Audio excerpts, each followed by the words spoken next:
Hello everyone and welcome back to my channel. आज की इस वीडियो में मैं एक बहुत ही प्यारी चाइनीज़ मूवी की एक्सप्लेनेशन लेके आई हूँ। आपने लव एट फर्स्ट साइट के बारे में सुना होगा, बट कभी आपने ये लव एट फर्स्ट किस के बारे में सुना है? नहीं सुना तो आज की इस वीडियो में ज़रूर देखेंगे। आज की कहानी में इस लड़की को एक ऐसे लड़के से प्यार हो जाता है जो कि बिल्कुल उसकी आउट ऑफ लीग होता है। अगर हमारी इंडियन लैंग्वेज में बोला जाए तो उसकी औकात से बाहर होता है।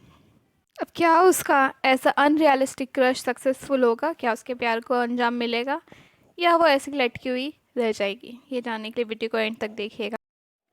मूवी की शुरुआत होती है और हमें हमारी कहानी के दोनों मेन कैरेक्टर्स को दिखाया जाता है जो कि बहुत ही जल्दी में स्कूल आ रहे होते हैं और अनजाने में एक दूसरे से टकराते हैं, जिसकी वजह से हीरोइन गिर जाती है और उसको बचाने के लिए हीरो उसको खींचता है और दोनों में गलती से केस हो जाती है। अब भाई, मूवी का नाम ही लव एट फर्स्ट किस है तो ये तो होना ही था। उसके बाद हीरो वहाँ से चला जाता है और हीरोइन उसकी फ़ोटोज़ ले लेती है। फिर फिर सीन शिफ्ट होता है और हमें असेंबली हॉल का सीन दिखाया जाता है जहाँ पे प्रिंसिपल नए बच्चों के वेलकम कर रहे होते हैं और उनके सामने एक उनके सीनियर को बुलाते हैं जो कि बहुत इंटेलिजेंट होता है और उसका IQ 200 होता है। और वो उन सबको बताते हैं कि वो हमारे स्कूल की जान है और शान है, और उस लड़के का नाम जीशू होता है। और जब वो लड़का आता है तो वहाँ हीरोइन भी बैठी होती है और वो लड़के को देख के हैरान हो जाती है कि ये तो वही लड़का है। और यहाँ से इस हीरोइन का इस लड़के पे क्रश शुरू होता है और उसका क्रश अपने स्कूल के सबसे पॉपुलर लड़के पे होता है। तो ऑफ कोर्स सी बात है, उसको बहुत ज़्यादा प्रॉब्लम फेस करनी पड़ेगी। इसके बाद कहानी में कुछ सीन्स आते हैं जिसमें हीरो के तारीफ़ों के पुल बांधे जाते हैं कि वो कैसे बहुत इंटेलिजेंट है और और ये दिखाया जाता है कि कैसे वो क्लास A का स्टूडेंट है जो कि बिल्कुल अलग है क्लास F के स्टूडेंट से। और दूसरी तरफ हमारी हीरोइन जो कि क्लास F की स्टूडेंट होती है, और क्योंकि क्लास F के स्टूडेंट्स कुछ पढ़ते लिखते नहीं है तो उनसे स्कूल ही साफ़ करवाया जाता है। फिर हमें जीशू के तारीफ़ों के थोड़े और पुल बांध के दिखाए जाते हैं कि कैसे हीरोइन के फ़ोन पे मैसेज आता है कि कुछ बच्चों ने जीशू को देखा है और हीरोइन वहाँ अपना सारा काम धंधा छोड़ के उसके पीछे भागती है सिर्फ उसकी एक झलक देखने के लिए। और वो अकेले नहीं होती, स्कूल की आधी से ज़्यादा लड़कियाँ उसके साथ उसके पीछे भागती हैं। इससे हमें पता चलता है कि जीशू कैसे अपने स्कूल का सेलिब्रिटी है, और क्योंकि कि वो क्लास A में पढ़ता है तो उस तक पहुंचना बिल्कुल भी आसान नहीं होता और सिक्योरिटी से गुजर के जाना पड़ता है। और क्लास A की क्लासेस अलग होती हैं और वहाँ पे एक फ़िंगरप्रिंट लगता है जिससे ही अंदर जा सकते हैं, और वो सिर्फ क्लास A के बच्चों का ही फिंगरप्रिंट एक्सेप्ट करते हैं और कोई वहाँ घुस भी नहीं सकता। अब यहाँ से आप अंदाज़ा लगा सकते हैं कि जियांग का क्रश जीशू पे कितना अनरियलिस्टिक है। हमें एक बार फिर ऑडिटोरियम का सीन दिखाया जाता है जहाँ पे जीशू अपनी स्पीच दे रहा होता है अपने एक कैंपेन के बारे में, जहाँ पे उसने एक कैंसर वाले बच्चे की हेल्प करी होती है। और जीशू और वो ये भी बोलता है कि आप जो चाहे वो अचीव कर सकते हैं और अपने सारे सपने पूरे कर सकते हैं, जो सुन के जियांग बहुत मोटिवेट होती है। अपनी स्पीच ख़त्म करने के बाद जब वो नीचे आता है तो वो शाई से बात करता है और वहाँ सब रूमर फैलाते हैं कि कैसे शाई और जीशू डेट कर रहे हैं, जिसको सुन के जियांग को बहुत बुरा लगता है और वो बहुत उदास हो जाती है।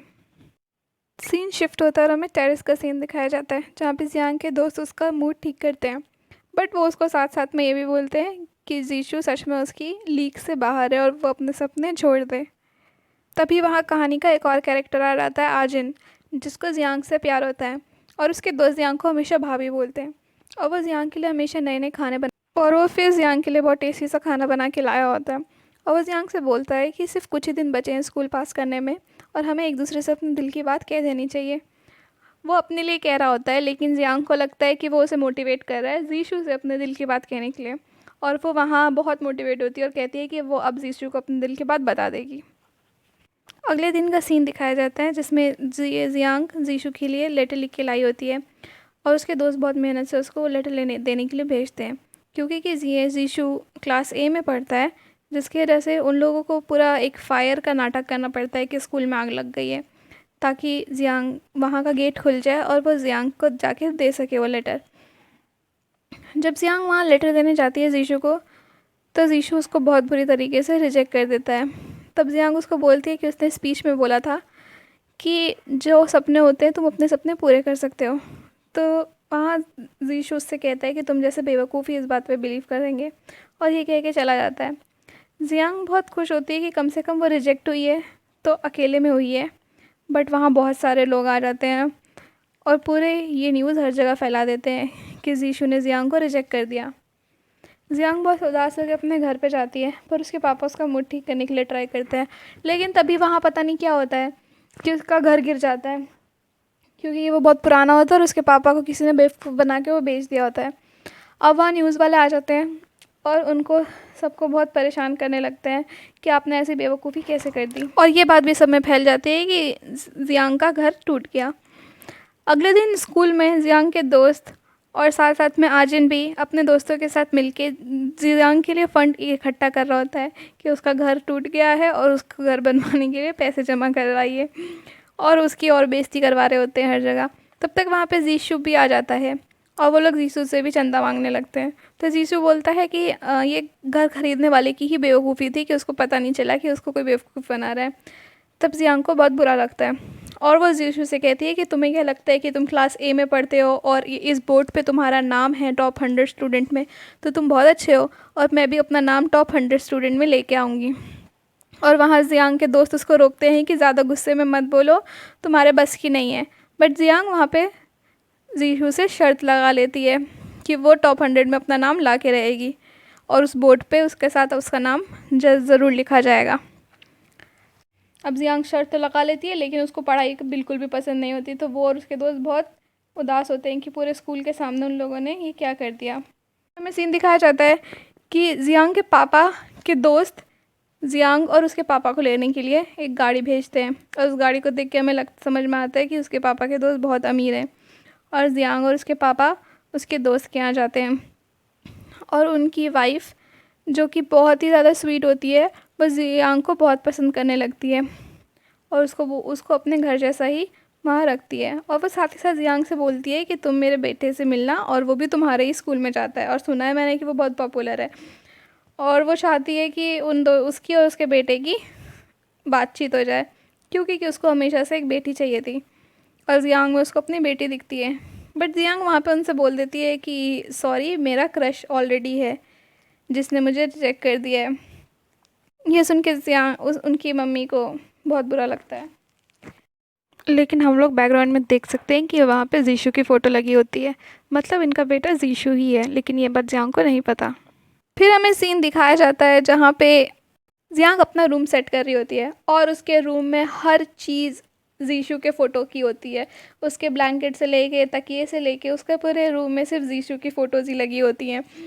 और तभी वहाँ पे जीशू आ जाता है और वो उससे बोलता है कि तुम इस घर में क्या कर रही हो। तो वो उसको तब समझ में आता है कि आंटी जिस क्रश के बारे में बात कर रही थी वो और कोई नहीं, जीशू ही था। और यहाँ पे वो दोनों की बहुत प्यारी सी एक नोक-झोंक होती है, जिसमें जियांग उसको उस रूम से बाहर जाने के लिए बोलती है और जीशू उससे बोलता है कि उसकी फ़ोटोज़ के साथ उल्टी-सीधी हरकतें करना बंद करे। अगले दिन स्कूल जाते वक्त जीशू की मम्मी उन दोनों जीशू को फोर्स करती हैं कि वो जियांग को अपने साथ साइकिल पे लेके जाए, और जीशू को मजबूरन लेके जाना पड़ता है और जियांग के मन में लड्डू फूटने लगते हैं। जब वो दोनों जाते हैं तो जीशू की मम्मी उन दोनों की एक बहुत प्यारी सी फ़ोटो खींच लेती हैं, और यहाँ हमें बिल्कुल समझ में आता है कि जीशू की मम्मी कैसे दोनों की सेटिंग करवाना चाहती हैं। जियांग जीशू को पकड़ के जैसे ही बैठती है वैसे ही जीशू साइकिल रोक देता है और उसको वहीं उतार देता है, और उससे बोलता है कि स्कूल में ऐसे एक्ट करना जैसे हम दोनों एक दूसरे को नहीं जानते हो, और ये बोल के वहाँ से चला जाता है। स्कूल पहुँचते ही जियांग कुछ ऐसा मैसेज करती है जीशू को जिसकी वजह से उसको भागते हुए जियांग से मिलने के लिए ग्रेड F में आना पड़ता है।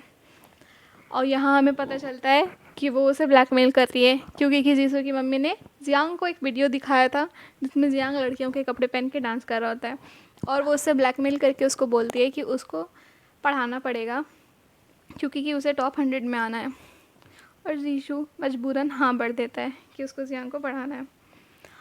अब रात में जब वो दोनों घर आते हैं तो उसको पढ़ाते हुए जीशू को रियलाइज़ होता है कि वो तो बिल्कुल ही डम है, उसको कुछ भी नहीं आता, और उसको बिल्कुल बेसिक से उसे पढ़ाना पड़ता है, और बहुत मेहनत से वो उसे पढ़ाता है, और जियांग भी बहुत मेहनत से पढ़ती है पूरी शिद्दत के साथ, और आजिन उसकी रखवाली में हमेशा लगा रहता है। जीशू नए नए तरीके से जियांग को पढ़ाता है और जियांग भी बहुत शिद्दत से पढ़ती है, और आजिन उसकी रखवाली में हमेशा लगा रहता है, और ये सब सिलसिला काफ़ी दिन तक चलता है। और जियांग जीशू को देख के बहुत खुश होता है कि वो इतनी मेहनत से पढ़ रही होती है। जीशू जियांग